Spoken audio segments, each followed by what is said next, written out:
Àwọn adarí ẹgbẹ́ ADC fárígá wọn ni nínú àtẹ̀jáde kan tí akọ̀wé ìpolongo ẹgbẹ́ African Democratic Congress lórílẹ̀‐èdè yìí Bọ́lájí Abdullahi fi síta lọ́jọ́rú wẹ́sídẹ̀ẹ́ ló ti fẹ̀sùn kan àjọ elétò ìdìbò ilé wa Independent National Electoral Commission pé wọ́n ń ṣiṣẹ́ lábẹ́ agbára kan láti òde.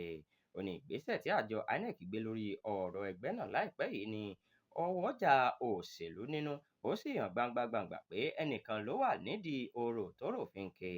Àjọ INEC ló kéde yíyọ orúkọ David Mark àti ọ̀gbẹ́ni Rauf Arẹ́gbẹ́ṣọlá kúrò lórí pọ́tálì rẹ̀ gẹ́gẹ́ bí alága àpapọ̀ àti akọ̀wé àpapọ̀ ẹgbẹ́ ADC látàrí ìdájọ́ kan tí igun kejì ẹgbẹ́ náà gbà nílé ẹjọ́ kòtẹ́milọ́rùn láìpẹ́ yìí, èyí tó sì fa àríyànjiyàn tuntun láàrin àwọn ọmọ ẹgbẹ́ náà.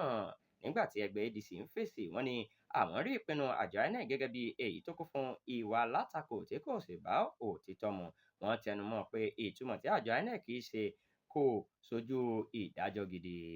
Ẹgbẹ́ ADC tún sọ pé àjọ INEC ti yí ohùn padà tí wọ́n sì ti gbọ̀jẹ̀gẹ́ nítorí àwọn ohun tó wà látọ̀dọ̀ àwọn tó lágbára nídìí òṣèlú lórílẹ̀‐èdè yìí.